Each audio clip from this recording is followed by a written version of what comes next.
చంద్రబాబు క్యాబినెట్లోకి పవన్ కళ్యాణ్ పదవి fix.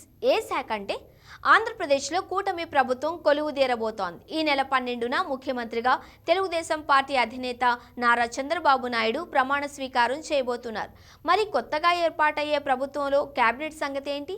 TDP నుండి ఎవరెవరికి బర్తులు దక్కబోతున్నాయనే చర్చ జరుగుతోంది. అలాగే జనసేన పార్టీ, బీజేపీల నుండి ఎవరు రేసులో ఉన్నారనే ఉత్కంఠ కొనసాగుతోంది. అలాగే పవన్ కళ్యాణ్ తన పదవిపై ఎలాంటి నిర్ణయం తీసుకోబోతున్నారనే చర్చ జరుగుతోంది.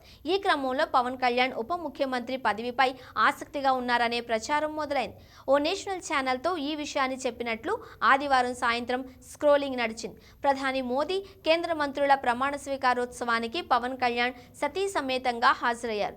ఆ ఛానల్ రిపోర్టర్ పవన్తో మాట్లాడుతూ ఆ రిపోర్టర్ పవన్ కళ్యాణ్ ఆంధ్రప్రదేశ్ ప్రభుత్వంలో చేరేందుకు సుముఖంగా ఉన్నట్లు చెప్పుకొచ్చారు. కొద్దిసేపటికే ఆ ఛానల్ స్క్రోలింగ్లో ఈ విషయాన్ని ప్రస్తావించారు. పవన్ డిప్యూటీ సీఎం పదవిని ఆశిస్తున్నట్లు వాళ్ళు తెలియజేశారు. అంతేకాదు సోషల్ మీడియాలో కూడా పవన్ కళ్యాణ్ డిప్యూటీ సీఎం కాబోతున్నారనే టాక్ నడుస్తోంది. ఈ నెల 12న పవన్ కళ్యాణ్ కూడా డిప్యూటీ సీఎంగా ప్రమాణ స్వీకారం చేయబోతున్నట్లు చర్చ జరుగుతోంది. కొందరు ఈ అంశాన్ని ప్రస్తావిస్తూ ట్వీట్ చేస్తున్నారు. పవన్ కళ్యాణ్ ఉప ముఖ్యమంత్రి కాబోతున్నారని, ప్రమాణ స్వీకారానికి తాము కూడా వెళతామని కొందరు జన సైనికులు జోరుగా చర్చించుకుంటున్నారు.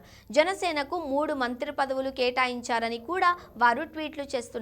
మరికొందరు ఒక అడుగు ముందుకు వేసి ఆయనకు హోంశాఖ ఖాయమంటున్నారు. మరి పవన్ కళ్యాణ్ డిప్యూటీ సీఎం పదవిని తీసుకోబోతున్నారా లేదా అన్నది తేలాలి అంటే మరో 2 రోజులు ఆగాలి. ఆంధ్రప్రదేశ్ ఎన్నికల్లో జనసేన పార్టీ 21 ఎమ్మెల్యే, 2 ఎంపీ సీట్లలో పోటీ చేసింది.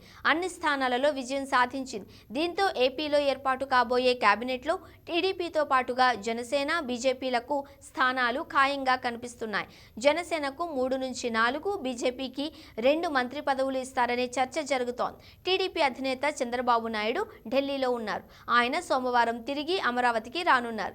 ఆయన వచ్చిన తరువాత కేబినెట్ కూర్పుపై కసరత్తు జరిగే అవకాశం ఉందంటున్నారు.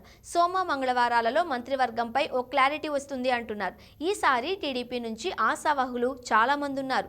మరి ఎవరికి ఛాన్స్ దక్కుతుంది అనేది చూడాలి. అలాగే జనసేన, బీజేపీల నుండి ఎవరికి కేబినెట్లో అవకాశం దక్కుతుంది అనేది ఉత్కంఠ రేపుతోంది.